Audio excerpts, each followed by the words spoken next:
Praise the lord, హల్లెలూయా. అయితే విన్న వాక్యము ఏమవుతుందో తెలుసా? ఎవ్రీ సండే వాక్యం విన్న తర్వాత మండే మర్చిపోతాం, ఖచ్చితంగా మర్చిపోతుంది. దాంట్లో తప్పులేదు, అది వాస్తవంగా జరిగే విషయం, సంఘటనే, సహజ గుణం. సండే విన్న వాక్యం ఖచ్చితంగా మండే రోజు మర్చిపోతాం. ఎందుకు తెలుసా? మనం మండే ఆఫీస్ లో, బిజినెస్ లో ఏదో ఒకటి పని మీద మనం వెళ్ళిపోతాం. మండే పొద్దునే రాగానే, సోమవారం పొద్దునే రాగానే వెంటనే సమయం అవుతుంది, టైం అవుతుంది అని చెప్పి టకటక రెడీ అయిపోయి ఆ హడావిడిలో వెళ్ళిపోతాం. కానీ సండే విన్న వాక్యం మనం ఖచ్చితంగా మర్చిపోతాం. అందుకే మర్చిపోకుండా మనం ఏం చేయాలి తెలుసా? వాక్యాన్ని రాసుకోవాలి, నోట్ చేసుకోవాలి, మన హృదయంలో నోట్ చేసుకోవాలి, మన మనసులో నోట్ చేసుకోవాలి. ఆ నోట్ చేసుకున్న విషయాన్ని మనము ఆచరణలో పెట్టడానికి ఉపయోగపడుతుంది. నేను దేవుని దగ్గరికి వచ్చిన తర్వాత నాకు కూడా మా పాస్టర్ గారు ఇలా నేర్పించారు. థామస్ పాస్టర్, కొంతమందికి మీకు పరిచయం, ఆయన యానివర్సరీకి వచ్చారు. ఆయన చెప్పారు రాసుకోవాలి అని చెప్పి. ఓకే, నేను అంత పట్టించుకోలేదు, కానీ 2-3 సార్లు చెప్పారు రాసుకుంటే నీకు ఉపయోగపడుతుంది అని చెప్పారు. అయితే నేను 2007వ సంవత్సరం నుంచి రాయటం మొదలు పెట్టా. ఇప్పుడు ఇంట్లో కొన్ని బుక్స్ చదువుతుంటే 2007-2008 లో నేను విన్న వాక్యాలు కానీ, నేను ప్రీచ్ చేసిన వాక్యాలు కానీ ఆ నోట్స్ దొరుకుతూ ఉంటాయి. మొన్న కూడా మన వర్షిప్ గ్రూప్ లో పోస్ట్ చేశా. 2007వ సంవత్సరంలో దేవుడు ఆరాధన అనే విషయాన్ని దేవుడు నాకు నేర్పించాడు. ఒక వర్షిప్ అనేది ఏ విధంగా ఉండాలి, ఏ విధంగా చేయాలి, ఏంటి అని చెప్పి వాక్య భాగం నేర్పించినప్పుడు నోట్స్ రాసుకుంటే మనం జరిగితే చాలా సంతోషించా. అయితే వెంటనే నోట్స్ తిరిగిన వెంటనే మొత్తం నేను ఆ రోజు ఏమైతే విన్నానో, ఏం నేర్చుకున్నానో నాకు ఇట్లా ఫ్లాష్ లాగా వెంటనే గుర్తొచ్చింది. సో మనం రాసుకున్నట్లయితే, నోట్ చేసుకున్నట్లయితే పాయింట్స్ ని మనము రేపటి రోజున, కొన్ని రోజుల తర్వాత కావచ్చు, వారాల తర్వాత కావచ్చు, నెలల తర్వాత కావచ్చు, సంవత్సరాల తర్వాత కాదు, ఆ యొక్క నోట్స్ ని చూసినప్పుడు ఏమవుతుందో తెలుసా? మనం విన్న విషయము, మనం జ్ఞాపకం ఉంచిన విషయము, మనం ఆ రోజు ఏదో నేర్చుకున్న విషయం అన్ని కూడా మనకి కనిపిస్తాయి. మైండ్ చాలా గొప్పది. Mind is a beautiful thing and dangerous thing. మన మనస్సు చాలా అందమైనది, అదే విధంగా చాలా భయంకరమైనది. గమనించండి, mind is a beautiful thing and is a dangerous thing. ఎందుకన్నానంటే మన మైండ్ లో మంచి విషయాన్ని దాచిపెట్టుకోవచ్చు, చెడు విషయాలను దాచిపెట్టుకోవచ్చు. మంచి ఆ చెడు అని మైండ్కి తెలియదు, నీకు తెలుసు, నీ ఆత్మకు తెలుసు. మన జీవితంలో 3 ఉంటాయి: మైండ్, బాడీ, సోల్. మైండ్ అంటే మనస్సు, బాడీ అంటే మన శరీరము, సోల్ అంటే మన ఆత్మ. నువ్వు నీ జీవితంలో డెసిషన్స్ తీసుకునే నీ ఆత్మ ద్వారా. మైండ్ లో జరుగుతుంది ఆ డెసిషన్ ప్రాసెస్. రైట్, ఆ సబ్జెక్ట్ లోకి ఇప్పుడు కాదు, కానీ మరొకసారి నేను చెప్తాను. అయితే సోల్ అన్న పదం మాత్రం గుర్తుపెట్టుకోండి. అయితే మైండ్ అన్న పదం మనం గుర్తుపెట్టుకోండి. బాడీ అన్న పదం మాత్రం గుర్తుపెట్టుకోండి. మైండ్ లో మనం ఏదైతే మనం నేర్చుకొని విని మైండ్ లో స్టోర్ చేసుకుంటామో అది మెమరీ. ఆ మెమరీ మళ్ళీ తిరిగి మనకి రిటర్న్ రావడానికి అవకాశం ఉంటుంది. సో ఈ రోజు నువ్వు వినే వాక్యం నువ్వు నోట్ చేసుకొని రాసుకున్నట్లయితే తర్వాత కొన్ని సంవత్సరాల తర్వాత తిరిగేసిన ఆ పేపర్ చూసిన, ఆ మాటలు చూసిన, పాయింట్ చూసినా ఏమవుతుందో తెలుసా? నువ్వు పలానా రోజు పలానా ప్లేస్ లో పలానా వాక్యం విన్నావు, వెంటనే గుర్తొచ్చి మొత్తం వాక్య భాగం అంతా గుర్తొస్తుంది. నువ్వు మర్చిపోవు. హల్లెలూయా, హల్లెలూయా. రైట్, వాక్యంను వినడము, రాయడము, రాసుకొని నోట్ చేసుకునే అలవాటును మనము చేసుకోవాలి. సో ఎందుకంటే మనం మర్చిపోకూడదు కూడా. ఏమే ఈ రోజు నేర్చుకోవే విషయము, డోంట్ లుక్ బ్యాక్. వెనుకకి తిరిగి చూడకు. వెనుకకి తిరిగి చూసిన వాడి పరిస్థితి ఏంటో ఒక వాక్య భాగంలో చూద్దాం. లూకా సువార్త 9వ అధ్యాయం 62వ వచనం. లూకా సువార్త 9వ అధ్యాయం 62వ వచనం ఏముంది తెలుసా? యేసు నాగటి మీద చేయి పెట్టి వెనుక తట్టు చూచు వాడెవడును దేవుని రాజ్యమునకు పాత్రుడు కాడని వానితో చెప్పాను. దేవుని రాజ్యములో మీరు పాత్రులుగా ఉండాలని ఆశ ఉందా? దేవుని రాజ్యములో మీరు పార్టిసిపేట్ చేయాలని, పాలి భాగస్తులు అవ్వాలని మీకు ఆశ ఉందా? ఎంతమందికి ఆశ? దేవుని రాజ్యంలోకి అడుగు పెట్టడానికి ఎంతమందికి ఆశ ఉంది? దేవుని రాజ్యంలోకి వెళ్ళడానికి ఎంతమంది ఆశ? అందరికీ ఉంటుంది కదా. కానీ ఎవరికి ఆ భాగ్యం లేదు తెలుసా? మన చదువులో అందరం కలిసి చదువుతాం. స్క్రీన్ మీద కూడా ఉంది, చదవండి.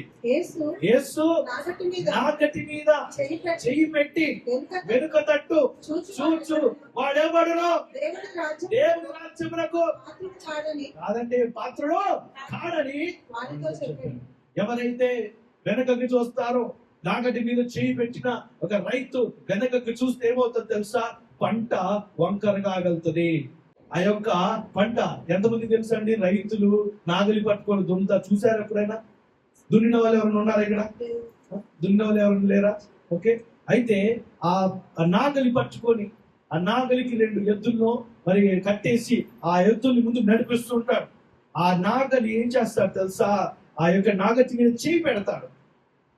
ముందు ఎద్దులు ఉన్నాయి కదా అని చెప్పి ఎద్దులు పడతారు, ఎటు పడితే వెళ్ళిపోద్ది. అది ఎటు వెళ్ళాలో తను కంట్రోల్ చేస్తాడు. ఆ నాగటి మీద చేయి పెట్టుకొని ముందుకు నడిపిస్తూ ఉంటాడు. ముందు చూస్తూ నడిపిస్తూ ఉంటాడు, ముందు చూస్తూ నడుస్తుంటాడు. ఆ కరెక్ట్ గా లైన్, ఆ ఎగ్జాక్ట్ గా, ఆయనకి స్కేల్ ఏముండదు. స్కేల్ పెట్టి ఇట్లా పెట్టి గీతలు గీసినట్టు ఏముండదు, కానీ కరెక్ట్ గా లైన్ లో తీసుకెళ్ళాలి. అప్పుడు ఏంటంటే పంట సరిగ్గా వస్తుంది. ఒకవేళ వంకరగా వెళ్ళనుకో పంట కన్ఫ్యూజింగ్ గా పెరుగుతూ ఉంటది, విచిత్రంగా పెరుగుతూ ఉంటది. అయితే నాగటి ఏం చేస్తాడంటే దాని మీద చేయి పెట్టి ముందు నడిపిస్తున్న సమయం వెనక్కి చూసాడంటే ఏమో తెలుసా? పంట సరిగ్గా రాదు. బైబిల్ వాక్యం అదే తెలియపరుస్తుంది. చూడండి ఎంత లైన్ లో వచ్చిందో. ఆ చిన్న చిన్న మొక్కలు ఎంత లైన్ లో వచ్చాయో. పంటను కరెక్ట్ గా కోస్తారు. ఆ మధ్యలో కూడా వాళ్ళు నడుస్తారు పంటను కోసేటప్పుడు.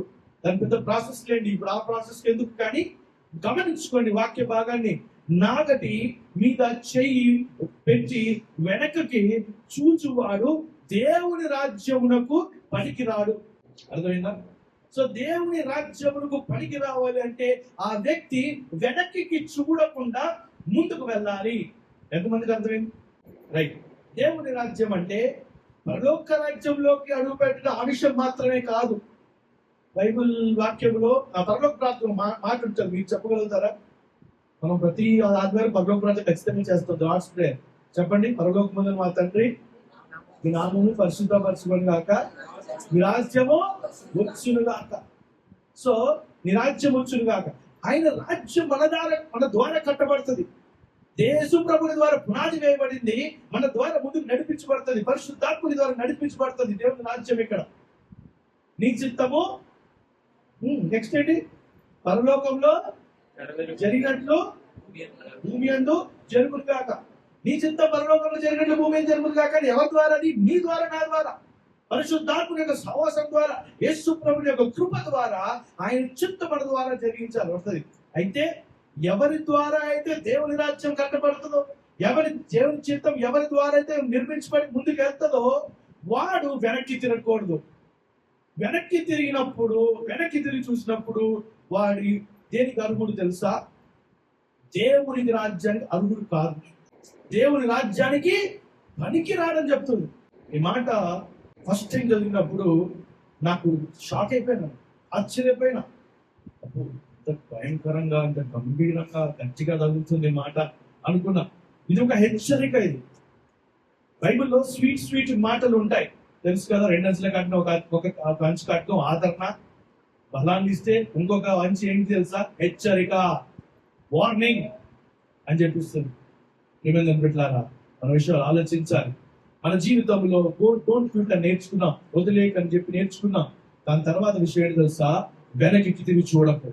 నీ పాస్ట్, నీ గతాన్ని చూడకు. చాలా మంది మనం ముందుకు నడుస్తాం కదా, వెనక్కి ఎవరైనా నడుస్తారా? వెనక్కి నడవాలంటే ఇటు తిరిగి మరి నడుస్తాం కదా, వెనక్కిలో తిరగం, వెనక్కి నడవం కదా. ఒక నడిచినట్టు ఏం చేసి కింద పడిపోతాం. బైబిల్ మాకు అదే చెప్తుంది సింపుల్ గా. మనం నడవాలంటే మన కాళ్ళు ముందుకు వెళ్ళాలి. వెనక్కి తీసుకు వెళ్ళాలంటే వెనకకి తిరిగి అటు ముందుకే నడుస్తాం. అయితే మనం నడిచేటప్పుడు మన కాళ్ళు ముందుకు వెళ్తుంటాయి, కానీ మన హృదయం ఏం తెలుసా? గతములోని గత విషయాలను, పాపపు ఆలోచనలు, పాపపు జీవితంలోని వేరే విషయాల్లోని అక్కడ స్టక్ అయిపోయి ఉంటుంది. మనం ముందు నడుస్తుంటాం ఫిజికల్ గా, కానీ ఆత్మలో మాత్రం వెనక్కి ఇరుక్కుపోయి ఉంటాం. మనం ముందుకు నడిచిన పరిస్థితి ఉంటుంది, ముందుకు నడుస్తుంటాం, కానీ హృదయం 100 మైళ్ళ దూరంలో వెనక్కి ఆగిపోయి ఉంటుంది, అక్కడే ఉండిపోయి ఉంటది. అలాంటి వదిలేసే వారికి దేవుడు ఏం మాట్లాడుతున్నాడు తెలుసా? వెనక్కి చూసినట్లయితే నువ్వు దేవుని రాజ్యానికి పనికి రావు. ఇప్పుడు మీ ఇంట్లో పని చేయించుకోవాలి, మీరు ఇల్లు కడుతున్నారు. కట్టేటప్పుడు మీరు ఏం చేస్తారు చెప్పండి? పని వాళ్ళు కావాలి. ఎవరిని తీసుకుంటారు చెప్పండి? ఎవరిని తీసుకుంటారు? మీరు మేస్త్రిని తీసుకుంటారు. ఎందుకు మేస్త్రిని ఎందుకు తీసుకుంటారు? మేస్త్రిని ఎందుకు తీసుకుంటారు? ఐరన్ షాప్ చేస్తాడు ఎందుకు తీసుకో? చెప్పండి ఆన్సర్. మేస్త్రికి పనొచ్చు, ఆ పనికి తీసుకొస్తే పనికి వస్తాడు. నువ్వు ఇస్త్రీ చేసావని తీసుకొస్తే వాడికి పని రాదని కాదు ఇక్కడ, కానీ వాడికి ఏ పని రాదు, బిల్లు కట్టే పని రాదు. అప్పుడు ఏమవుతాడు? వాడికి స్కిల్ ఉన్నా, టాలెంట్ ఉన్నా, క్వాలిఫికేషన్ ఉన్నా నీ పనికి పనికిరాడు. నీ పనికి సరి అయిన ఉన్న పనితనం ఉన్న వ్యక్తికి మాత్రమే తీసుకురావాలి. దేవుని రాజ్యం నీ ద్వారా కట్టబడాలంటే నువ్వు దేవుని రాజ్యం అర్హుడై ఉండాలి. దేవుని రాజ్యం అర్హుడై ఉండాలంటే నువ్వు ఏం చేయాలి తెలుసా? వెనక్కి తిరగకుండా ముందుకు వెళ్ళాలి. ఏమే హల్లెలూయా. నువ్వు పాత జీవితంలో మిస్టేక్స్ చేసి ఉండొచ్చు, తప్పులు చేసి ఉండొచ్చు. ఆ తప్పుల వలన కొన్ని ఇబ్బందికరమైన పరిస్థితులు రావచ్చు ఉండొచ్చు, కొన్ని అప్పులై ఉండొచ్చు, కొన్ని కుటుంబాలలో శాంతి సమాధానం కోల్పోయి ఉండొచ్చు, ఎన్నో ఇబ్బందికరమైన పరిస్థితులు అయి ఉండొచ్చు. అయినా కూడా దేవుడు ఏం చెప్తున్నాడు తెలుసా? దేవుని విశ్వాసం ఉండి ముందుకు వెళ్ళు. ఎందుకంటే జరిగింది ఏదో జరిగిపోయింది, దాన్ని మార్చలేవు. కానీ నీ చేతిలో ఏదైతే ఉందో ఈ రోజున దాన్ని ఉపయోగించుకుంటూ నీ భవిష్యత్తును నిర్మించుకోమని దేవుడు బయలుపరుస్తున్నాడు. వెనక్కి తిరిగి మాత్రము చూడకు. మీరు ఈ ఫోటోను గమనించినట్లయితే ఒక అతను ఉన్నాడు. ఆయన ఏం చేస్తున్నాడు చెప్పండి? ముందు పరిగెడుతున్నాడా? ఇంకా చెప్పగలుగుతారా? వెనక్కి తిరిగి చూస్తున్నాడు. అతను ఎలా కనిపిస్తున్నాడు? అతను పరిగెత్తుకుని చూస్తున్నాడు. ఓకే, ఆయన డ్రెస్సింగ్ ఆయన చూస్తే ఏమనిపిస్తుండొచ్చు మీకు? జాగింగ్ చేస్తున్నాడు, ఇంకా పరుగు పందెములో ఉన్నాడు. కరెక్ట్. అయితే మీ పరుగు పందెములో ఉన్న వాళ్ళకి ఏం చెప్తారంటే కోచ్లు కానీ ట్రైనర్లు కానీ, నువ్వు ఎంత స్పీడ్ అయినా పరిగెత్తు, ఎంత స్లో అయినా పరిగెత్తు, ఇట్లా తిరిగి మాత్రం చూడవు. దాన్ని ఓవర్ ద షోల్డర్స్ అంటారు ఇంగ్లీష్ లో. భుజాల కనుక చూడకు. చాలా మంది నిజంగా రియాలిటీలో నిజంగా వారు రన్నింగ్ రేసు, పరుగు పందాలు, పెద్ద పెద్ద ఇంటర్నేషనల్ లెవెల్లో వాళ్ళు పరుగు పందాలు పార్టిసిపేట్ చేసి వెళ్తున్నప్పుడు, పరిగెత్తుతున్నప్పుడు వీడు ఎక్కడున్నాడు, ఎంత దూరంలో ఉన్నాడు, ఇలా చూస్తాడు. అంతే, కథం కూడా వెళ్ళిపోయాడు. ఇలా చూసినప్పుడు 2 సెకండ్లు వేస్ట్ అవుతాయి. ఈయనకి ఆలోచన ముందు లేదు, ఆలోచన పక్కకి వెళ్ళిపోయింది. ఇక్కడ తన యొక్క బుద్ధి, మనస్సు ఎక్కడో తెలుసా వెనక్కి వెళ్ళిపోయింది. అయితే పక్కన ఉన్నవాడు వెళ్ళిపోతుంటాడు. ఉసేన్ బోల్ట్ అనే వ్యక్తి 9 సెకండ్లలో 100 మీటర్లు పరిగెత్తగలుగుతాడు. అంత ట్రైనింగ్ పొందుకున్న వ్యక్తి. అతను చేసే పని తెలుసా? వెనక్కి చూడడు. అదే కాదు, ఎవరైనా పరుగు పందెంలో ఉన్న వ్యక్తులు వెనక్కి చూడరు. ఒక ఆయన నిజంగా లైఫ్ కాంపిటీషన్ లో బాగా పరిగెత్తాడు. ఫస్ట్ ఆయనకే వస్తుంది. అందరూ అదే అనుకుంటున్నారు, స్టేడియంలో వాళ్ళందరూ అదే అనుకుంటున్నారు ఆయనకే వస్తుందని. అయితే నేనే వస్తాను, నిజంగా ఖచ్చితంగా నేనే వస్తాను. కానీ సెకండ్ ప్లేస్ లో ఎవరు వస్తున్నాడు? అయితే ఇలా చూశాడు. అంతే, కథం సెకండ్ ప్లేస్ ఈయనకు వచ్చింది. సెకండ్ ప్లేస్ ఎవరు వస్తున్నాడు? నేను ఫస్ట్ కదా అని చూసరికి వాడు వెళ్ళిపోయాడు. వీడికి వచ్చి సెకండ్ ప్లేస్ వచ్చి తిట్టాడు. నీకు తెలివిందా? నీకు బుద్ధి ఉందా? నువ్వు చేసిన పని ఏమిటి? పక్కన సంగతి నీకెందుకు? నువ్వు చేసే పని నువ్వు చెయ్యి. బయట వాక్యం సేవ అదే చేస్తుంది మనకి. ఏంటి తెలుసా? వెనక్కి తిరిగి చూడకు. హల్లెలూయా. ఈ హృదయములో ఈ యొక్క 9వ అధ్యాయానికి గమనించు. సమయాన్ని ఇవ్వు. ఒక మనిషి దగ్గరికి యేసుప్రభు వారు వచ్చారు. యేసుప్రభు వారు వచ్చి ఏమంటున్నారంటే, ప్రభువా నేనే నిన్ను వెంబడిస్తాను అన్న వ్యక్తి అన్నప్పుడు, సరే నువ్వు వెంబడించు అని అన్నప్పుడు ఆ వ్యక్తి అంటాడు, కానీ సరే నేను వెంబడిస్తాను, కానీ ముందుగా నా ఇంట్లో వారికి వెళ్ళి నేను టాటా బై బై చెప్పొస్తానన్నాడు. అది సందర్భం ఇక్కడ. తర్వాత మీరు గమనించండి, ఇంటికి వెళ్ళిన తర్వాత లూకాసు వార్త 9వ అధ్యాయం జాగ్రత్తగా గమనించండి. ఆ వ్యక్తి యేసుప్రభు దగ్గరికి వచ్చి నేను వెంబడిస్తాను యేసయ్యా అంటే, సరే రా లెట్స్ గో అని అన్నప్పుడు, సరే నేను వస్తాను, కొంచెం టైం ఇవ్వండి, ఇంటికి వెళ్ళి నేను వాళ్ళకి బాయ్ బాయ్ టాటా చెప్పొస్తానని చెప్పి అని అంటే, యేసుప్రభు వారు ఏమన్నారంటే, నాగటి మీద చేయి పెట్టి వెనుక తట్టు చూచువాడెవడు దేవుని రాజ్యం పనికిరాడు. యేసుప్రభు వారు అన్న మాట సందర్భం అది. అయితే ఇక్కడ గమనించినట్లయితే, ఇంటికి వెళ్ళి ఇంట్లో ఉన్న వ్యక్తులకు టాటా బై బై చెప్పొస్తాను యేసయ్య అంటే, యేసుప్రభు వారు ఏదో రూడ్ గా, లేకపోతే డిస్రెస్పెక్ట్ఫుల్ గా, మర్యాద లేకుండా అని అన్నారేమో అనిపించవచ్చు మనకి చదివినప్పుడు. కానీ దీంట్లో ఉన్న ముఖ్యమైన అర్థాన్ని లోతుగా ఆలోచించినట్లయితే యేసుప్రభు వారు ఏం చేస్తున్నారు తెలుసా? నీ పాత జీవితానికి నువ్వు అంటుకొని రాకు. నువ్వు ఏ రోజైతే నిర్ణయం తీసుకున్నావో యేసుప్రభుని నిన్ను వెంబడించడానికి, యేసుప్రభు యొక్క విశ్వాసంలో నడవడానికి ఎప్పుడు నిర్ణయం తీసుకున్నావో అక్కడి నుంచి ముందుకు వెళ్ళు. అంతేగాని నువ్వు పాత జీవితానికి వెళ్ళి మళ్ళీ అక్కడ ఉన్న మలినాన్ని, మట్టిని, పాపాన్ని అంటుకొని మాత్రము రాకు అని చెప్పారు. ఆ చెప్పుతూ ఆ యొక్క సారాంశాన్ని అర్థమయ్యేటట్టుగా ఈ పారబుల్లో ఈ యొక్క వచనాన్ని మర్మాన్ని గల సందేశం చెప్తూ ఏమన్నారంటే, రైతు ఏ విధంగా అయితే పొలము తుంటారో ఆ యొక్క విషయం వచనంగా చెప్పి మనకి తెలియపరుస్తున్నారు. ఆ రోజు ఆ వ్యక్తి కూడా తెలియపరిచారు. హల్లెలూయా.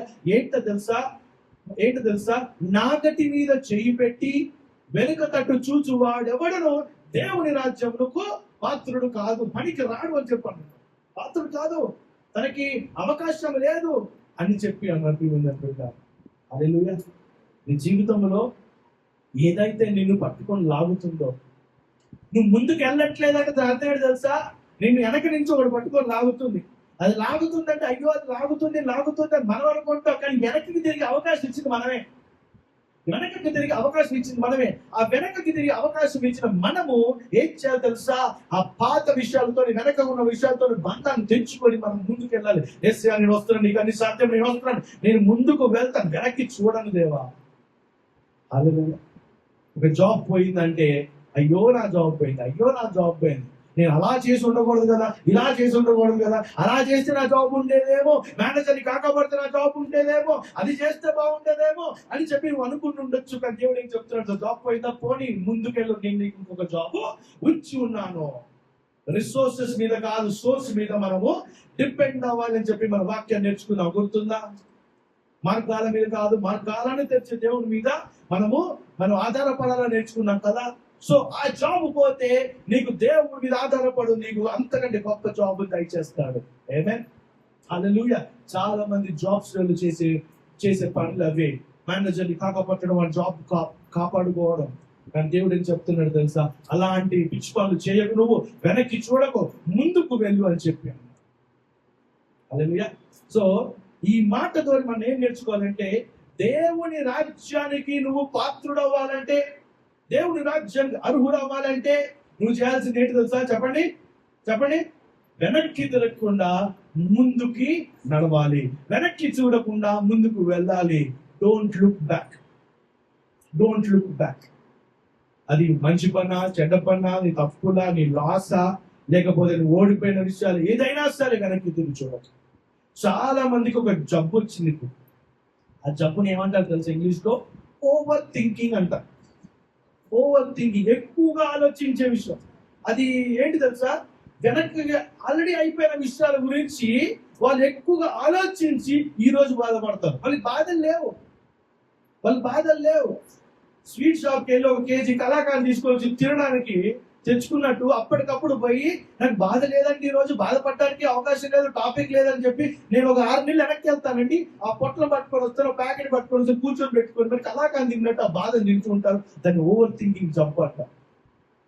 ఈ జబ్బును నయం చేయడానికి ఏ మందు లేదు. చాలా మంది మెంటల్ హెల్త్ అనే ఇండస్ట్రీలో ఇబ్బంది పడుతున్నారు, దీన్ని ఎలా నయం చేయాలి. కానీ బైబిల్ సింపుల్ గా చెప్తుంది, నువ్వు వెనక్కి చూడకయ్యా, ముందుకు నాడు. Don't look back. Over thinking ఈ అలవాటు అయిపోద్ది. ఓవర్ థింకింగ్ అలవాటు అయిపోయిన వ్యక్తి ఏంటి తెలుసా, పాపం అలవాటు అయిపోయింది కదా, పొద్దున్న లేచి బ్రష్ చేసుకోవడం ఏ విధంగా అలవాటు అయ్యి మనం చేసుకుంటామో చాలాసార్లు చెప్పాను ఎగ్జాంపుల్. ఆ విధంగా అలవాటైన వ్యక్తి, ఓవర్ థింకింగ్ అని అలవాటైన వ్యక్తి ఏం చేస్తాడంటే, ఏ పని లేకపోతే, ఏం ఆలోచించడానికి, ఏం బాధపడడానికి ఏ పని లేకపోతే ఆలోచించుకుంటాడు.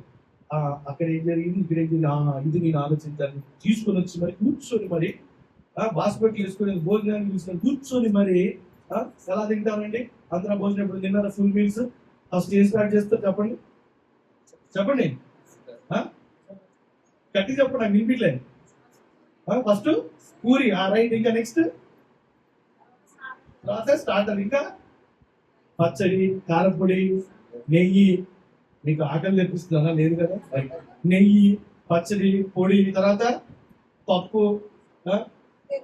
వాటర్ వస్తున్నాయి కదా మీ నోట్లో, నాకు తెలుసు. ఇవన్నీ ఆ విధముగా ఈ అవసరం లేని అయిపోయిన విషయాలను తీసుకొచ్చి కూర్చోబెట్టుకొని మరి ముందు పెట్టుకొని మరి తినడానికి మొదలు పెడతారు. అది ఓవర్ థింక్ కాదు, చెప్పండి.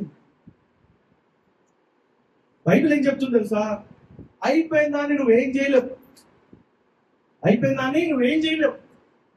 జరిగిందా జరిగిపోయింది, ఏం చేయలేవు. బాధపడ్డావా, సరే ఒక గంటసేపు బాధపడు, తర్వాత ఎన్ని గంటలు బాధపడతావు? ఎన్ని గంటలు బాధపడితే నువ్వు కుదుట అవుతావు? అన్ని గంటలు బాధపడు. అంతేగాని ప్రతిరోజు వెనక్కి తిరిగి చూసి బాధపడాల్సిన అవసరం లేదు. అయిపోయింది. దాన్ని మార్చే యొక్క శక్తి నీకు లేదు. ఇంకో విషయం చెప్పనా, దాన్ని దేవుడు కూడా మార్చడు. ఆయన మార్చగలుగుతాడు, ఆయన శక్తి ఉంది కానీ మార్చడు. ఎందుకంటే ఆయన నియమాలకి వ్యతిరేకం అది, ఆయన ప్రిన్సిపల్స్ కి వ్యతిరేకం అది, మార్చడు. కానీ ఇంకొకటి, భవిష్యత్తు కూడా నీ చేతిలో లేదు. భవిష్యత్తు దేవుడి చేతుల్లో ఉంది. అపవాదికి కూడా తెలియదు నీ భవిష్యత్తు ఏంటో, జస్ట్ గెస్ట్ చేస్తుంది అంతే. ఇప్పుడు మీరు బస్ స్టాప్కి వెళ్ళి నుంచుంటే ఏమొస్తుంది, అక్కడికి బస్సు వస్తుంది. కానీ ఆ రూట్ లో బస్సు క్యాన్సిల్ చేశారు, ఏమొస్తుంది అప్పుడు చెప్పండి. బస్సు గురించే మాట్లాడుకుందాం. బస్ స్టాప్ దగ్గరికి బస్సు వస్తుంది కాబట్టి బస్సు నిల్చుంటాం. కానీ ఆ రూట్ లో బస్సు క్యాన్సిల్ చేస్తే ఏమొస్తుంది, బస్సు రాదు. కానీ మనం ఏం చేస్తాం, గెస్ట్ చేస్తుంటాం, బస్సు వస్తుంది. ఆ విధంగా అపవాది గెస్ట్ చేస్తారు నీ జీవితం, నా జీవితం గురించి. కానీ భవిష్యత్తు తెలియదు. దేవుడు ఆ రూట్ లో బస్సులు క్యాన్సిల్ చేశాడు. ఆ కీడు నీ రాకుండా క్యాన్సిల్ చేశాడు. నువ్వు ఎక్కడ నిల్చున్న అపవాది నీ దగ్గర కీడు తీసుకోవాలని ఆలోచన పెట్టుకున్నా, గెస్ట్ చేసి పెట్టినా కూడా దేవుడు ఆ కీడు క్యాన్సిల్ చేయడు, నీ దగ్గరికి రాదు. భవిష్యత్తు నీకు తెలీదు. భవిష్యత్తు దేవుడికి మాత్రమే తెలుస్తుంది. నీ చేతులు ఏమి తెలుసా, నీ చేతులు ఏం పెట్టలేదు అనుకోకు. నీ చేతుల్లో ఒకటే మాత్రం ఉంది, అది తెలుసా, ప్రస్తుతం, ద ప్రెసెంట్. అది ఒక ఆయన అన్నాడు, past is a mystery, past is a history, future is a mystery, unknown is present is in your hands. అంటే అయిపోయింది నీ చేతుల్లో లేదు, జరగబోయేది నీ యొక్క ఆధీనంలో లేదు. కానీ నీ చేతుల్లో, నీ ప్రెసెంట్ లో, నీ ఆధీనంలో ఏముంది తెలుసా, ప్రెసెంట్. ఈరోజు తింటేనే రేపటికి నీ బలం వస్తుంది. ఈరోజు నువ్వు ఆహారం తింటేనే రేపటికి బలం వస్తుంది. అందులో అంటే ప్రెసెంట్ ఇంపార్టెంట్. రేపటి రోజున నీకు బలం కావాలన్నా, రేపటి రోజున ఏదైనా చేయాలన్నా ఈ ప్రస్తుతం అనేది ముఖ్యం. అందుకే దేవుడు ఏం చెప్తాడు తెలుసా, వెనక్కి తిరిగి చూడకు. నువ్వు ఎప్పుడైతే వెనక్కి తిరగడం చూసి మొదలుపెట్టి బాధపడుకుంటూ, విచారించుకుంటూ, ఏడ్చుకుంటూ, కన్నీటితో ఏడ్చుకుంటూ అది జరిగిందేవా, ఇది జరిగిందేవా అని ఏడ్చుకుంటూ దేవుడి దగ్గరికి ఎక్కడికి వెళ్ళినా సరే నీ యొక్క జీవితము వంకరగానే వెళ్తుంది. నాగటి పట్టుకున్న వ్యక్తి ముందుకు చూస్తాడు, నేను కూడా ముందుకు చూసి ముందుకెళ్ళాలి. హల్లెలూయా. వెనక్కి కాదు. ఇప్పుడు ఎంతమంది కారు నడుపుతారు ఇక్కడ? కొన్ని బైక్ నడుపుతారా? అందరు ఏదో ఒకటి నడుపుతారు కదా. మీరు నడుపుతున్నప్పుడు మీకు కారు కొన్నప్పుడు కానీ బైక్కి 2 మిర్రర్లు ఇస్తారు, లెఫ్ట్ ఒకటి వెనక్కి ఒకటి మిర్రర్ ఇస్తారు. అయితే వెనకేమైనా వస్తుందా అని పదే వెనక్కి చూసుకుంటే నడిపిస్తే ఏమవుతుంది? అంతే కదా, అర్థమైందా? వెనకేమైనా వస్తుందా, ముందు చూడు, ఫస్ట్ ముందు చూసి ముందుకు నడిపిస్తుండు బండిని. అప్పుడప్పుడు వెనకే వస్తుందా అని చూసుకోవచ్చు. అదే వెనక దాంట్లోనే చూసుకుంటూ నువ్వు అక్కడ ఉన్నావు అనుకో, నడిపించుకుంటావు అనుకో, నువ్వు ఇక అటేగా. అర్థమైంది అనుకుంటాను. సో వెనక్కి చూడకు అని చెప్పి దేవుడి వాక్యం తెలియపరుస్తుంది. రైట్? అర్థమవుతుంది అందరికి? Praise God. అయితే ఒక స్త్రీని పరిచయం చేస్తాం మీకు. ఆ స్త్రీకి పేరు లేదు, ఊరుంది. సామెత ఉంది కదా, పేరు లేదు ఊరు లేదని. కానీ ఈ స్త్రీకి మాత్రం పేరు లేదు కానీ ఊరుంది. పేరు ఉండొచ్చు కానీ బైబిల్లో రాయలేదు ఆమె గురించి. అయితే ఈ స్త్రీ సొదొమ గొమొర అనే పట్టణాల్లో, ఊర్లో ఈ స్త్రీ ఉంది. దేవుడి సొదొమ గొమొర పట్టణాలలో వారు చేసే భయంకరమైన పాపములు, విచ్చలవిడిగా వారు జీవించే విధానం చూసి కనికరించే అవకాశము కూడా ఇవ్వకుండా, మరి దేవుని వైపు తిరిగి మరి దేవుడు క్షమించని అని అడగకుండా నినేవే పట్టణ ప్రజలు కూడా దేవుని వైపు తిరగడానికి అవకాశం వాళ్ళు పొందుకున్నారు. కానీ ఈ యొక్క సొదొమ గొమొర పట్టణాలు, నినేవే పట్టణం ప్రజలు కూడా భయంకరమైన రాక్షసులు, భయంకరమైన రాక్షసులు, అంత భయంకరమైన పాపం చేశారు. వారు కూడా దేవుని వైపు తిరగాలని చెప్పి ఎంతో కొంత ఆలోచన ఉండే. కానీ సొదొమ గొమొర పట్టణాలకు ఎవరికి లేదు. అయితే దేవుడు ఏం చేశారంటే తన యొక్క ఉగ్రతను తీసుకొచ్చాడు. అయితే కనికరం లేదా ఆ ప్రాసెస్ లో అంటే ఉంది. ఒక వ్యక్తిని, ఆయన కుటుంబానికి దేవుడు కనికరాన్ని దయచేశాడు. ఎవరైనా చెప్పగలుగుతారు ఆ వ్యక్తి యొక్క కుటుంబం పేరు? ఆ వ్యక్తి పేరు లోతు. లోతు అంటే ఈ లోతు కాదు, ఆయన పేరే లోతు. ఆయన పేరు లోతు. నిజంగా మరి ఆయన దేవునిలో కొంచెం లోతుగా దేవునికి ఆయనకు సంబంధం ఉంది. అయితే దేవుడు దూతలు పంపించి లోతుని తన భార్య కుటుంబాన్ని రక్షించడానికి నడిపించాడు. అయితే ఈ పేరు లేని స్త్రీ అని మనం ఏమని పిలిచారంటే లోతు భార్య ఏం చేసిందో ఒకసారి గమనించుకుందాం. ఆమెకి ఏం చెప్పారంటే ఆదికాండం 19:17 చూద్దాం. ఆ దూతలు వారిని వెలుపలికి తీసుకొని వచ్చిన తర్వాత ఆయన నీ ప్రాణమును దక్కించుకొనినట్లు పారిపోము, నీ వెనుక చూడకుము, ఈ మైదానంలో ఎక్కడను నిలవక నీవు నశించిపోకుండా ఆ పర్వతములకు పారిపోమని చెప్పగా. ఇక్కడ దూతలు ఏం చెప్పారు తెలుసా? ముందు ఆ దూతలు ఏం చెప్పారంటే వారిని వెలుపలికి తీసుకొచ్చి వచ్చిన తర్వాత ఈ వర్డ్ గమనించండి. లోతు భార్య, లోతు కుటుంబాన్ని దూతలు ఏం చేశారు తెలుసా? వారిని అన్న పదాన్ని ఇక్కడ లోతు భార్య, లోతు కుటుంబం. ఓకే, మళ్ళీ చూడండి. ఆ దూతలు వారిని వెలుపలకి అంటే ఆ సొదొమ గొమొర్రా పట్టణానికి బయటికి తీసుకుని వచ్చిన తర్వాత ఇది బయటకు వచ్చేసారు. వచ్చిన తర్వాత ఆయనని నీ ప్రాణము దక్కించుకున్నట్లకు పారిపో, ముందుకు వెళ్ళిపో, పారిపో, నీ వెనుకకి చూడకుము అని చెప్పారు. అయితే లోతు విన్నాడు, లోతు కుటుంబం విన్నది, భార్య మాత్రం వెళ్ళలేదు. ఈ మైదానములో ఎక్కడ నిలవక నీవు నశించిపోకుండా ఆ పర్వతమును పారిపో. God has given directions. దేవుడు ఏం చేశారంటే సార్, రోజు భార్య, రోజు కుటుంబానికి సూచనలు ఇచ్చారు, ఇన్స్ట్రక్షన్స్ ఇచ్చారు, డైరెక్షన్స్ ఇచ్చారు. ఏం చేయాలి, ఎలా వెళ్ళాలి, ఎక్కడికి వెళ్ళాలని క్లియర్ కట్ గా ఇచ్చారు కదా. స్టెప్ బై స్టెప్ ఏం చేయాలి, ఎలా వెళ్ళాలి, ఎక్కడ ఉండకూడదు, ఎక్కడ ఉండాలి, పర్వతం క్లియర్ గా స్టెప్ బై స్టెప్ ఇచ్చారు. చాలా క్లారిటీగా కరెక్ట్ గా ఉంది. ఎందుకు? నశించిపోకుండా ఉండాలని ఈ విధంగా చేయని క్లియర్ గా చెప్పారు. మనము కూడా నశించిపోకుండా ఉండడానికి ప్రతి విషయం కూడా అందుకు కూడా దేవుడు డైరెక్షన్స్ ఇచ్చాడు, క్లారిటీ ఇచ్చాడు, సూచనలు ఇచ్చాడు. బైబిల్ అనే వాక్యములో ఆ రోజు కూడా దూతల ద్వారా సూచనలు ఇచ్చారు, డైరెక్షన్ ఇచ్చారు, క్లారిటీ ఇచ్చారు. ఎవరికి? లోతుకి, లోతు భార్యకి, లోతు కుటుంబానికి. మరి వీరేం చేశారు తెలుసా? ఆ వెలుపలి తీసుకొని వచ్చిన తర్వాత ఆయన ప్రాణం దక్కించుకుని పారిపోము, నీ వెనుక చూడకు అని చెప్పారు. వెనకకు చూడమప్పుడు అంటే ఎవరు చూడలే, కానీ లోతు భార్య ఏం చేసినది? ఇలా పరిగెత్తుతూనే ఉంది, కానీ ఇలా వెనక్కి తిరిగి చూసింది. అర్థమైందా నేను చెప్పేది? ఇందాక ఫోటో ఉంది కదా, పరిగెత్తుతూనే ఉంది, ఇలా పరిగెత్తుతూ ఏమైందండి వెనక్కి చూసేసింది. దేవుడు ఏదైనా ఇన్స్ట్రక్షన్ ఇస్తే మనం ఏం చేస్తాం, చాలా ఏదో సింపుల్ గా తీసుకుంటాం, చులకనగా తీసుకుంటాం, కేర్లెస్ తీసుకుంటాం. మన దేవుడే కదా, కదా. మన తెలియని ఏముంది? మా అంటే సువార్తలలో ఉన్నారు, అపోస్తుల కార్యంలో ఉన్నారు, తర్వాత వాళ్ళు చెప్పి మాటలే కదా అని చెప్పి మనము సూచనని కేర్లెస్ గా తీసుకుంటాం. తప్పు. కేర్లెస్ గా తీసుకుంటే గాలి కొట్టుకుపోతుంది జీవితం. లోతు భార్యకి అదే అయింది. పరిగెత్తమన్నాడు, ఆమె పరిగెత్తుతూ వెనక్కి తిరిగి చూసింది. ఆమె వెనక్కి ఏం జరుగుతుందో ఆమెకు అనవసరమని దేవుడు ప్రకటించాడు, దేవుడు డిక్లేర్ చేశాడు. లోతుల ద్వారా ఏం చెప్పాడు? లోతుకి, లోతు భార్య, లోతు కుటుంబానికి మీరు పరిగెత్తండి, మీరు నశించిపోకుండా మీరు పరిగెత్తండి, ఫలానా పర్వతానికి వెళ్ళండి అని చెప్పి తెలియపరిచి ఇంకా క్లియర్గా ఏం చెప్పాడంటే వెనక్కి తిరిగి చూడు. ఇక్కడ దేవుడు ఏం చెప్పాడు తెలుసా? పరిగెత్తండి అన్నాడు, కానీ 100 స్పీడ్లోనా, 150 స్పీడ్లోనా, 200 స్పీడ్లో అని చెప్పలే, పరిగెత్తమన్నాడు. వారికి శక్తి ఉండొచ్చు, ఉండకపోవచ్చు, పరిగెత్తమన్నాడు. కానీ క్లియర్ గా స్పెసిఫిక్ గా ఏం చెప్పారు తెలుసా? వెనక్కి తిరిగి చూడకు. వెనక్కి తిరిగి చూస్తే నశించిపోతారని చెప్పి ఖచ్చితంగా ఆ మాటలో అర్థం వస్తుంది. నువ్వు నశించిపోకుండా ఉండడానికి వెళ్ళు అన్నారు. అయితే లోతు భార్య ఏం చేసిందో, పరిగెత్తుతుంది, తన కాళ్ళు ముందుకు వెళ్తున్నాయి, కానీ తన హృదయం వెనక్కే ఉండిపోయింది. తనకేం గుర్తొచ్చిందో పాపం ఆ సమయంలో? పొయ్యి మీద ఏమైనా పాలు పెట్టి మర్చిపోయిందేమో. చాలా మంది అలా చేస్తుంటారు కదా.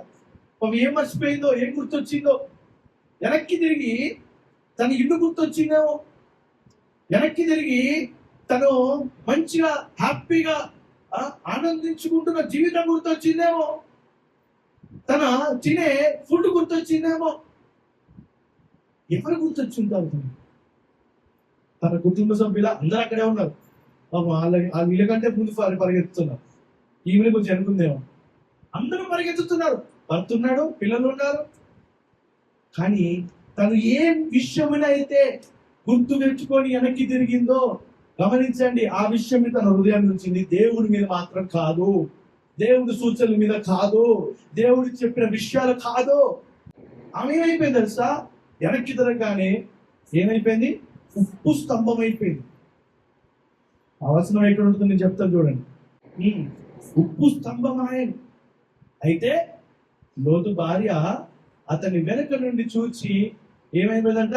ఉప్పు స్తంభం అయిపోయింది. ఉప్పు స్తంభము అనే దానికి ఉప్పు స్తంభం ఎందుకైంది అంటే, బైబిల్లో చూసినట్లయితే ఉప్పు సంరక్షణ గురించి అడ్రస్ చేస్తున్న విషయం. అయితే ఇంకోటి తెలుసా? ఉప్పు స్తంభం ఎందుకైంది తెలుసా? It is a message and warning for all of us. అది మనకు హెచ్చరిక. ఐరన్ స్తంభం అవ్వచ్చుగా. ఐరన్ స్తంభం అయితే కొన్ని సంవత్సరాలకి ఐరన్ సులువు బట్టి పాడే అవకాశం ఉంటుంది. ఉప్పు స్తంభం అయితే ఉప్పుతో పేర్చబడిన పదార్థము పాడవదు. మీకు తెలుసా విషయం? ఉప్పుతో పేర్చబడిన పదార్థం పాడవదు. ఇవాళ ఎవరో చేపలు వండుతున్నారు కదా, ఉప్పు చేప అని అంటారు కదా. ఎందుకు ఉప్పు వేస్తుంది సార్? ఆ చేప పాడవకూడదని 2-3 రోజులు ఉండాలని చెప్పి ఉప్పు వేస్తుంటారు. అలాగే చాలా విషయాలు ఉప్పుతో కలిపి పదార్థం పెడుతుంటారు, పాడవదు. కరెక్టే. అయితే ఈ యొక్క స్తంభము అయిపోయిన లోతు భార్య యొక్క శరీరము పాడవకూడదు, హెచ్చరికగా ఉండడానికి ఆమె ఏమైంది నిజం? ఉప్పు స్తంభం అయిపోయింది. ఇది ఒరిజినల్ ఫోటో, ఈ రోజు ఉన్న ఫోటో. ఉప్పు స్తంభం అని చెప్పి రాన్ బ్యాట్ అనే సైంటిస్ట్, ఆయన టీం వాళ్ళందరూ కూడా రీసెర్చ్ చేస్తున్న సమయంలో ఆ ప్రాంతంలో రీసెర్చ్ చేస్తున్నారు. ఏది? సొదొమ గొమొర్రా అనే పట్టణాన్ని నిజంగా అగ్నితోని, ఆ స్కంద అగ్ని సల్ఫర్ తోని దేవుడు నిజంగా మరి కురిపించి నాశనం చేశాడా లేదా అనే విషయం వాళ్ళు పరిశోధన సమయంలో ఇది కంటపడింది. స్తంభం కంటపడి వాళ్ళు దాన్ని రీసెర్చ్ చేసి పరిశోధిస్తే దాంట్లో ఉప్పు ఉందంట. 90 కంటే ఎక్కువ శాతం దాంట్లో ఉప్పు ఉంది. ఆ ఉప్పుని చూసి గమనించుకొని, ఎక్కడైతే లోతు కుటుంబాన్ని పరిగెత్తుతూ వెనక్కి తిరిగి చూసిన లోతు భార్యని గమనించుకొని, బైబిల్ చెప్తున్న వివరాలను గమనించుకొని, చరిత్ర ప్రకారంగా ఆధారాన్ని చేసుకొని చూసినప్పుడు అది లోతు భార్య యొక్క మరి శరీరం ఉప్పు స్తంభమైన శరీరం అని చెప్పి వారు నిర్ధారించారు. ఆయనే కాదు, ఆయన తర్వాత కూడా లేదు రాంగ్ బ్యాట్ చెప్పింది తప్పు, అబద్ధం అని చెప్పి తెలుసుకొని కొంతమంది ఏం చేశారంటే నిరూపించాలని ప్రయత్నం చేసిన శాస్త్రవేత్తలు కూడా ఇది నిజం అని చెప్పి, బైబిల్ నిజం అని చెప్పి వారు కూడా నిర్ధారించారు. సో వెనక్కి తిరిగిన వ్యక్తి ఏమవుతాడు తెలుసా? దేవుని రాజ్యానికి పనికిరాడు. అది మొదటిది. వెనక్కి తిరిగిన వ్యక్తి ఉప్పు స్తంభమై నశించిపోతాడు. ఈ రోజుల్లో నీ జీవితంలో నువ్వు వెనక్కి తిరుగుతున్నావా, ముందుకు వెళ్తున్నావా అనే ప్రశ్నను వేసుకుని ఆలోచించు. ఏ విషయంలో నువ్వు వెనక్కి తిరుగుతున్నావు? ఏ విషయంలో నువ్వు నిన్ను ఇంకా వెనక విషయాలు పట్టి లాగుతున్నది ఒకసారి ఆలోచించు. హల్లెలూయా. ఇది చాలా డీప్ ట్రూత్. ఇది లోతైన సత్యం మన జీవితంలో. ఏది నిన్ను వెనక్కి లాగుతుంది? దేవుడు చెప్తున్నాడు ముందుకు వెళ్ళు. ఎక్కడ చెప్పాడు? లూకా సువార్తలు చెప్పారు కదా, ముందుకు వెళ్ళు, దేవుని రాజ్యానికి పనికి రాకుండా పోతాను వెనక్కి తిరిగితే అని దేవుడు తెలియపరిచాడు. ఆ మాటని మనం సూచనని మనం గ్రహించుకుని ఆచరించకపోతే మనం ఏమవుతాం తెలుసా? నశించిపోతాం. ఉప్పు స్తంభం అయిపోయి ఉండిపోతాం. ఆ ఉప్పు స్తంభమైన లోతు భార్య శరీరం ఈరోజు మనందరికి ఒక హెచ్చరికిస్తుంది. వెనక్కి తిరిగి చూడకో. నువ్వు విత్తనాన్ని నాటావు, ఆ విత్తనాన్ని నీ పంటగా కోసేంత వరకు నువ్వు వదిలేకో. ప్రార్థన చేయి, విశ్వాసంతో ముందుకు వెళ్ళు.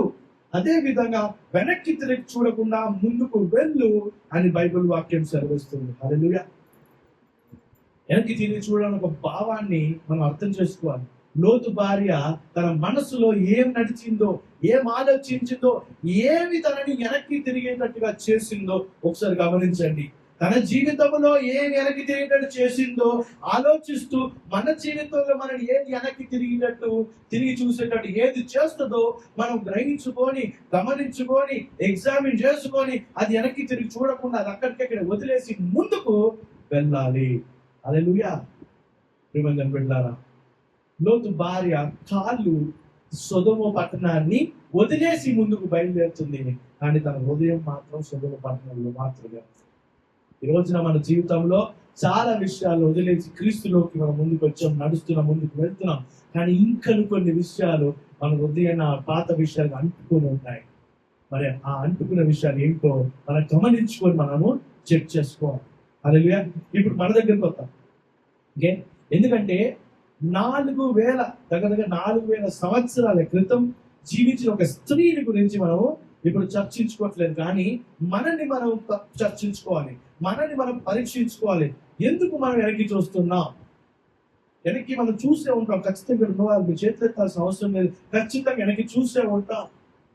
వెనక్కి చూసి మనం చేసిన తప్పులు గుర్తు వచ్చినప్పుడు, అబ్బా తప్పు నేను చేయకుండా, అది చేయడం వల్ల నేను ఇబ్బందులు పడుతున్నా. నా జీవితం, నా పర్సనల్ లైఫ్ లో కూడా కొన్ని మిస్టేక్స్ వల్ల నేను అవి గుర్తొచ్చినప్పుడు, అయ్యో నేను ఎందుకు అలా చేశానని చెప్పి కొన్నిసార్లు బాధకు గురైన సందర్భాలు కూడా ఉన్నాయి. కానీ దేవుడు మాట్లాడాడు, వెనక్కి తిరిగి చూడకో, అవసరము లేదు. దేవుడు వెనకలేడండి, నీ ముందున్నాడు. ఏమే, నువ్వు ఎప్పుడైతే ఆయన్ని చూసి ముందుకు పరిగెత్తుతావో, వదిలేకుండా ముందుకెళ్తావో, నీ విత్తనాన్ని నాటి ఆయన ముందుకెళ్తావో, పరిగెత్తుకుంటూ ముందుకెళ్తావు, వదిలేకుండా ముందుకెళ్తావు, వెనక్కి తిరిగి చూడకుండా ముందుకెళ్తావు, అప్పుడు నీ పంటని వస్తావు. ఏమే, అప్పుడు నీ పంటని వస్తావు. వెనక్కి చూడడం వల్ల మనకి ఏం కలుగుతుంది సార్? నష్టం మాత్రమే కలుగుతుంది, లాభం ఎట్లాంటి ప్రయోజనాలు లేదా. వెనక్కి తిరిగి చూడడం వల్ల నష్టము మాత్రమే కలుగుతుంది. ఏమిటంటే ఇంకో వచనాన్ని చూద్దాం. ఫిలిప్పీయులకు రాసిన పత్రిక 3వ అధ్యాయము 13-14. ఫిలిప్పీయులకు రాసిన పత్రిక 3వ అధ్యాయం 13-14 వచనాలు చదువుకుందాం. సహోదరులారా, నేను ఇది వరకే పట్టుకొని ఉన్నానని తలంచుకొనను. అయితే ఒకటి చేర్చున్నాను, వెనుక ఉన్నవి మరచి ముందున్న వాటి కొరకై వేగిరపడుచు క్రీస్తు యేసునందు దేవుని ఉన్నతమైన పిలుపునకు కలుగు బహుమానమును పొందవలనని గురి యొద్దకే పరిగెత్తుచున్నాను. 13వ వచనం చూద్దాం. అందరూ కలిసి వచనానికి జాగ్రత్తగా గమనించండి. దేవుడితో తప్పకుండా మాట్లాడతాను, నేను నమ్ముతున్నాను. సహోదరులారా, నేను ఇదివరకే పట్టుకొని ఉన్నానని తలుచుకున్నాను. నేను ఇదివరకే కొన్ని విషయాలు పట్టుకొని ఉన్నా అని అర్థం చేసుకున్నాను నేను. అయితే ఒకటి చేస్తున్నాను ఇప్పుడు. ఆ ఒకటి ఏంటో మనం కూడా చేయాలి. ఆ ఒకటి ఏంటి తెలుసా? చూద్దాం. ఎవరు చెప్తున్నారు ఈ మాట? పౌలు భక్తుడు చెప్తున్నాడు. ఏమని చెప్తున్నాడు? సహోదరులారా, నేను ఇదివరకే కొన్ని పట్టుకొని ఉన్నాను తలుచుకున్నాను అంటే నేను అర్థం చేసుకున్నాను, తెలుసుకున్నాను. అయితే ఒకటి చేస్తున్నాను. ఆ ఒకటి ఏం చేశాడు? మనం కూడా ఏదో చేద్దాం. వెనుక ఉన్నవి మరచి, వెనక ఉన్న ఏం చేద్దాం తెలుసా? ఫస్ట్ మరచిపోవాలా. ఆ వెనక ఉన్న ఏంటి అనేది ఏదైనా సరే దాన్ని మరిచిపోయి నెక్స్ట్ ఏం చేయాలి సార్? ముందున్న వాటి కొరకు వేగిర పడుచు. ముందున్న వాటి కొరకు ఏం చేయాలా గమనించండి. ఫస్ట్ వెనకుండే మర్చిపోవాలా, ముందున్న వాటి కొరకు వేగిర పడాలా. అయితే మర్చిపోయి వెనకున్న వాటి మర్చిపోయి ముందున్న వాటి కొరకు వేగిర పడితే ఏం జరుగుతుంది చూద్దాం. క్రీస్తు యేసునందు దేవుని ఉన్నతమైన పిలుపునకు కలుగు బహుమానమును పొందవలనని గురి ఎద్దకే పరిగెత్తుచున్నాను. ఆయన ఎందుకు వెళ్తున్నాడు? గురి ఎద్దకు పరిగెత్తున్నాడు. తన గోల్ గురించి పరిగెత్తున్నాడు. నీ జీవితంలో నీ గోల్స్ ఏంటి? నీ గురి ఏంటి? నీ టార్గెట్స్ ఏంటి అని ఒక ప్రశ్న వేసుకో. నీ గోల్ ఉందా? అసలు నీ గురి ఉందా? నీ యొక్క టార్గెట్ ఏంటి నీ లైఫ్ లో? నాకైతే టార్గెట్ ఉంది, 2026 ఇది ఖచ్చితంగా చెయ్యాలని చెప్పి నాకు గురులు ఉన్నాయి, టార్గెట్స్ ఉన్నాయి. కొన్ని నేను కంప్లీట్ చేశాను, ఇంకా కొన్ని ఉన్నాయి. మీ జీవితంలో ఏంటి? మన 2026 స్టార్టింగ్ లోనే అనుకున్నాం, this year is called year of transformation. రూపాంతరం పొందుకునే సంవత్సరం ఇది. ఈ సంవత్సరాన్ని మనం సీరియస్ గా తీసుకోవాలి, కేర్లెస్ గా తీసుకోవద్దని ఒక నిర్ణయం తీసుకున్న జనవరి 1 రోజు. మీ అందరికి గుర్తుండొచ్చు. వాళ్ళు ఏం చెప్తున్నారు తెలుసా? నీ గురికి, నీ టార్గెట్ ని నువ్వు రీచ్ అవ్వాలి, పొందుకోవాలంటే వెనక ఉన్నవి మరిచి ముందున్న వాటి కొరకు వేగిరపడు. అప్పుడు క్రీస్తు యేసునందున్న ప్రేమను బట్టి, ఆయన మహిమను బట్టి నువ్వు బహుమానంగా పొందుకుంటావు. ఏమే? హల్లెలూయా. వేగిరపడు అనే మాటను చూసినట్లయితే దాని అర్థం ఏంటి తెలుసా? ముందుకు వెళ్ళడం అని అర్థం. ఇది పౌలు ఏం చేశాడు తెలుసా? ఒక డెసిషన్ తీసుకున్నాడు, ఒక నిర్ణయం తీసుకున్నాడు. నేనైతే పాత విషయాలు పట్టుకున్నానండి, కానీ ఇప్పుడు నేను ఆలోచిస్తున్నాను, నేను గమనిస్తున్నాను, నాకు అర్థమైంది. నేను మాత్రం ఇప్పుడు ఒకటి చేయబోతున్నాను. అదేంటి తెలుసా? ముందుకు వెళ్ళడం. నేను మాత్రం ఖచ్చితంగా చెప్తున్నాను, ముందుకు వెళ్ళడం అని పౌలు డిక్లేర్ చేసి ఫిలిప్పీయులకు రాశాడు. ఫిలిప్పీల పత్రిక, ఫిలిప్పీల దేశం ఇప్పటికీ ఉంది, దాని పేరు మార్చారు. ఇప్పటికి కూడా ఆ దేశము ఫిలిప్పీన్స్ భయంకరమైన పాపములో ఉంటుంది. ఆ దేశం భయంకరమైన, అంటే మంచి వాళ్ళు లేరా, దేవుని సేవకులు లేదు, ఉన్నారు. అదే విధంగా భయంకరమైన విషయాలు జరుగుతూ ఉంటాయి ఆ దేశంలో. గమనిద్దాం. ఆ దేశానికి పత్రిక రాస్తూ మరి పౌలు భక్తుడు ఏం చెప్పాడు తెలుసా? తన గురించి చెప్పుకుంటున్నాడు. పౌలు ఎవరు తెలుసా? ధర్మశాస్త్రమును చూసిలాగా లాగేసుకున్న వ్యక్తి, అంత జ్ఞానవంతుడు, ధర్మశాస్త్రం అంత తెలుసు. అంత చదువుకున్న వ్యక్తి, అదే విధంగా పుస్తకాల జ్ఞానం ఉన్న వ్యక్తి, పుస్తకాల పురుగని కూడా అంటారు ఆయన. పుస్తకాల జ్ఞానం ఉన్న వ్యక్తి, చాలా తెలివైన వ్యక్తి, చాలా జ్ఞానం ఉన్న వ్యక్తి, ఓ వైజ్ పర్సన్. ఆయనకు అధికారం ఉంది. సౌలుగా ఉన్నప్పుడు ఆయనకు అధికారం ఉంది, చేతుల అధికారం. ఇలా చిటికేస్తే చాలు తన ముందు 100 బానిసలు వచ్చి కూడా నిల్చుంటారు. చిటికేస్తే చాలు సైనికులు వచ్చి నిల్చుంటారు. అంత అఫీషియల్, అంత అథారిటీ, అంత అధికారం ఉన్న వ్యక్తి వాటిని అన్నిటిని వదిలేసాడు. అన్నిటిని వదిలేసి మళ్ళీ వెనకటి తిరిగి చూడకుండా ముందుకెళ్ళాడు. చిటికేస్తే 100 మంది సైనికులు వచ్చి ఆయన దగ్గరికి నించుని ఆయన భద్రత చేసే ఒక సైనికులు. అలాంటి స్థితిలో ఉన్న సౌలు పౌలుగా మారినప్పుడు ఆయన కొడుతున్నా, తిడుతున్నా, అవమానించినా, ఆయన జైల్లో వేసినా, ఆయన రాళ్ళు వేసినా, ఎన్ని చేసినా కూడా వెనక్కి తిరిగి చూసి నేను పలానా రోజు అధికారం ఉంది కదా సైనికులు పిలుస్తాను ఎప్పుడు చేయలేదండి. వెనక్కి తిరిగి చూడలేదు కాబట్టి ఆయన ముందుకెళ్ళగలిగాడు. వెనక్కి తిరిగి చూడలేదు కాబట్టి ఆయన గ్రహించుకొని దేవుని రాజ్యానికి ఏమయ్యాడు తెలుసా? అర్హుడయ్యాడు. దేవుని రాజ్యానికి పాత్రుడయ్యాడు. అది పౌలు చెబుతున్నాడు. క్రీస్తు యేసునందు దేవుని ఉన్నతమైన పిలుపును కలుగు బహుమానమును పొందవలనని గురి ఎత్తకే పలికేస్తున్నాడు. ఆయనకు తెలుసు ఆయన గురి ఏంటి అని, ఆయన గోల్ ఏంటి తెలుసు, ఆయన టార్గెట్ ఏంటి తెలుసు. అదే ప్రశ్న నీకు నాకు అడుగుతున్నాను, ఏంటి తెలుసా? నీ గురి ఏంటి తెలుసా? ఫైనాన్షియల్ ప్రాబ్లమ్సా, ఆర్థిక ఇబ్బందుల్లా, దాంట్లోంచి విడుదల పొందుకోవాలని నీ గురి అది పెట్టుకో. నీ కుటుంబంలో శాంతి సమాధానమా, అది ఆ గురికి అది పొందుకోవాలని దాన్ని నువ్వు గురిగా పెట్టుకో. నీ పిల్లల చదువులు, జాబ్స్ గురించి లేకపోతే ఇంకేదో గురించి ఉందా, అది నీ గురిగా పెట్టుకో. ఆ గురి పెంచుకొని ప్రార్థన చేస్తూ విశ్వాసంతో ముందుకు వెళ్ళు. వెనకకు మాత్రం చూడకు. నీ కుటుంబంలో, నీ ఆర్థిక ఇబ్బందుల్లో, నీ యొక్క జీవితంలో, నీ కుటుంబంలో ప్రతి విషయంలో దేవుని రాజ్యం కట్టబడాలంటే, దేవుని రాజ్యం రావాలంటే, నేను ఒక మెసేజ్ స్టార్టింగ్ లో చెప్పాను, దేవుని రాజ్యం నీ ద్వారా కట్టబడుతుంది. దేవుని రాజ్యం నువ్వు పాత్రుడు అవ్వాలి. ఆ విధంగా నువ్వు పాత్రుడైతే నీ ద్వారా కట్టబడుతుంది. నువ్వు పాత్రుడు అవ్వాలంటే ఏం చేయాలంటే వెనక తిరగకుండా ముందుకి చూడాలి. అర్థమైందా అండి? అర్థమైన వాళ్ళు చేతులుతారా? హల్లెలూయా. ద్వారా పౌలు ఆ విషయం చెప్తున్నాడు. పౌలు ఆ విషయం ఇంకో చివరి వచనము చూసుకొని మనం ముగింపులోకి వెళ్దాం. నిర్గమకాండము 16వ అధ్యాయం 3వ వచనం. నిర్గమకాండము 16:3. ఆ అరణ్యములో ఇశ్రాయేలు సమాజం అంతయు మోషే ఆహారంల మీద సనిగెను. ఇశ్రాయేలీయులు మేము మాంసం వండుకొను కుండల యొక్క కూర్చొని తృప్తిగా ఆహారం తిన్నప్పుడు యెహోవా చేతి వలన ఏలా చావకపోతిని ఈ సర్వ సమాజమును ఆకలి చేత చంపుటకు ఈ అరణ్యంలోనికి మమ్మను అక్కడి నుండి తోడుకొని వచ్చిరని వారితో అనగా. చాలండి. ఇక్కడ ఇజ్రాయెల్ గురించి మేము చెప్తాను. ఇజ్రాయెల్ ప్రజలు ఐగుప్తు దేశంలో బానిసత్వంలో ఉన్న తర్వాత దేవుని మహాకృపను బట్టి, దేవుని యొక్క మహాకృపను బట్టి మోషేని ఎంచుకొని మోషే ద్వారా వారిని ఇజ్రాయెల్ ప్రజల్ని ఐగుప్తు దేశంలో ఉన్న స్లేవరీ నుంచి బయటికి తీసుకొచ్చిన తర్వాత వాళ్ళు దాని మధ్యన అరణ్యంలో వెళ్తున్నప్పుడు సమయంలో వాళ్ళకి ఏం లేదు తెలుసా? నాన్ వెజ్ లేదంట, మాంసము లేదని చెప్పి వాళ్ళు బాధపడుతూ, ఏడ్చుకుంటూ, ఆర్గ్యుమెంట్ చేస్తూ, సనగటము, గొనగటము, నసకటము చేస్తున్న సమయంలో మరి అక్కడ సన్నివేశం ఒకసారి గమనించండి. అయితే వీరు ఎక్కడ ఉన్నారు తెలుసా? అరణ్యంలో ఉన్నారు. కానీ వీరి మీద అధికారం చూపించే ఫారో గాని, వీరిని కొరడాలతో కొట్టే మరి సైనికులు గాని, అధికారులు గాని ఎవరు లేరు. అది వదిలేశారు. అది దేవుడు విడుదల దయచేసిన తర్వాత ఆ బానిసత్వమే మంచిగా ఉంది కదా అని చెప్పి వీళ్ళు ఇక్కడ పలకడం మొదలు పెట్టారు. ఇక్కడ మాంసము లేదని చెప్పి, మాంసాహారం లేదని చెప్పి కొనగడం, సనగడం పెట్టి అన్నారు కదా, మాకు అరణ్యంలో తీసుకొచ్చి మమ్మల్ని చంపేయడానికి తీసుకొచ్చావా అని చెప్పి అంటున్నారు. వాళ్ళు బానిసత్వంలో ఉంటే చనిపోరా? అర్థం చేసుకుందాం. వారు బానిసత్వంలో ఉంటే ఖచ్చితంగా చనిపోతారు కదా. వాళ్ళు 4 కొర్ర దెబ్బలు కొడితే మొత్తం లోపల ఉన్న బాడీలో ఉన్న స్కిన్ అంతా బయటకు వచ్చి, ఫ్లెష్ బయటకు వచ్చి, శరీరంలో నుంచి బయటకు వచ్చి ముక్కలుగా ఉండి చనిపోయే అవకాశం లేదా? బానిసత్వంలో ఉన్నారు. అయినా కూడా వాళ్ళు ఏం చేస్తున్నారు సార్? పాతవి మర్చిపోలేదు కాబట్టి, ఆ పాతగా ఉన్న మాంసాహారం కానీ, ఆ తిన్న పరిస్థితి కానీ వాటిని మర్చిపోలేదు కాబట్టి అరణ్యంలోకి వచ్చినా కూడా వాళ్ళు ఏం చెప్తున్నారు? పాత విషయాలు తీసుకొచ్చి వాళ్ళకి మాట్లాడుతున్నారు. వాళ్ళు మర్చిపోకుండా ఏం చేస్తున్నారంటే ఆ రోజున కూర్చొని మోషే దగ్గరికి వచ్చి కంప్లైంట్ చేయడం మొదలు పెట్టారు. మమ్మల్ని తీసుకొచ్చి చంపేయడానికి తీసుకొచ్చావా? వాళ్ళకి తెలీదా? ఎర్ర సముద్రం 2 పాయలు చీల్చిన దేవుని యొక్క శక్తి తెలీదా? ఫారో దగ్గర నుంచి విడిపించడానికి దేవుడు ఎన్ని అద్భుత కార్యాలు చేశారు. వాళ్ళ కళ్ళ ముందే కదా చేసింది. వాళ్ళు చూస్తున్న విషయాలు మనమన్నా ఈ రోజు విని చదువుకొని నమ్ముతున్నాం దేవుని విశ్వాసం బట్టి. కానీ ఆ రోజు స్వయంగా వారు దేవుని యొక్క చేతి క్రియలను చూసి, చేతి పనులను చూసినా కూడా వాళ్ళు ఏం చేస్తున్నారు తెలుసా? కంప్లైంట్ చేస్తున్నారు, నసుగుతున్నారు, పురుగుతున్నారు.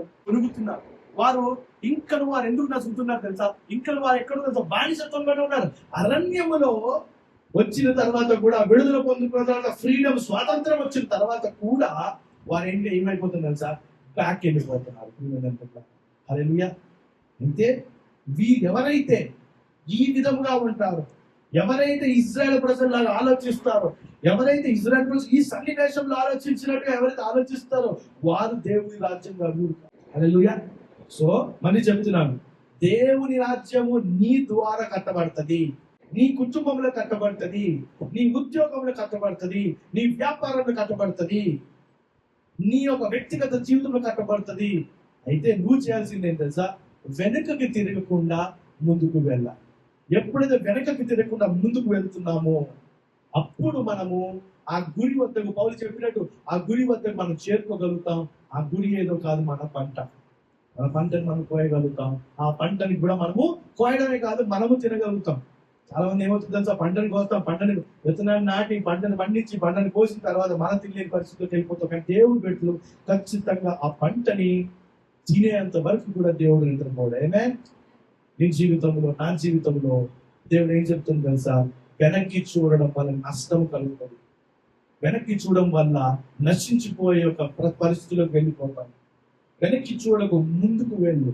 Don't look back. ఇది మన 4 పార్ట్ సిరీస్ లో 3వ పార్ట్. ఒకసారి రిపీట్ చేసుకొని ముగించుకున్న. ఫస్ట్ పార్ట్ ఏం తెలుసా? Don't eat your seed. విత్తనాన్ని తినకో. Don't eat your seed. విత్తనాన్ని తినకు. తర్వాత డోంట్ క్విట్. వదిలేకు. ప్రార్థన చేయ, విశ్వాసంలో ముందుకెళ్ళు, వదిలేకు. నీ విత్తనం ఏదైతే నాట్యామో దాన్ని వదిలేకు. నీకేం కనిపించట్లేదా? పంట కనిపించట్లేదా? నో, దేవుడు పని చేస్తున్నాడు, వెయిట్ చేయి. 3వది ఏంటి తెలుసా? Don't look back. వెనక్కి తిరిగి చూడకు, ముందుకు వెళ్ళు. వెనక్కి తిరిగి చూస్తే నీ జీవితం ఉప్పు స్తంభం లాగా అయిపోతుంది, మొద్దు పారిపోతుంది, నశించిపోయే పరిస్థితులకు వెళ్ళిపోతాం, విడుదల పొందుకోలేము. అది 3వది. 4వది మనం వచ్చే వారం మనం గమనించుకున్నాం. హల్లెలూయా. వచ్చే వారం సిద్ధంగా ఉండండి. 4వది ఏంటి అన్నది తర్వాత చెప్పినట్టుగా ఈ వాక్య విషయాలన్నింటినీ రాసుకోండి, మర్చిపోండి. ఎందుకు తెలుసా? ఎప్పుడు మర్చిపోతుందో తెలుసా? గమనించండి. రేపు పొద్దునే మర్చిపోతారు, కానీ మండే రోజు పొద్దునే మర్చిపోతారు. మీరు మర్చిపోకుండా ఉండాలంటే రాసుకోండి, వాక్యాలు రాసుకోండి. హల్లెలూయా. మనం అందరం మనం తిరిగి ఒకసారి లేచి నిల్చొని దేవుని యొక్క ఇక విన్న వాక్యమును బట్టి మనం ఒక నిర్ణయంలోకి మనం ముందుకు వెళ్ళి ప్రార్థించాం.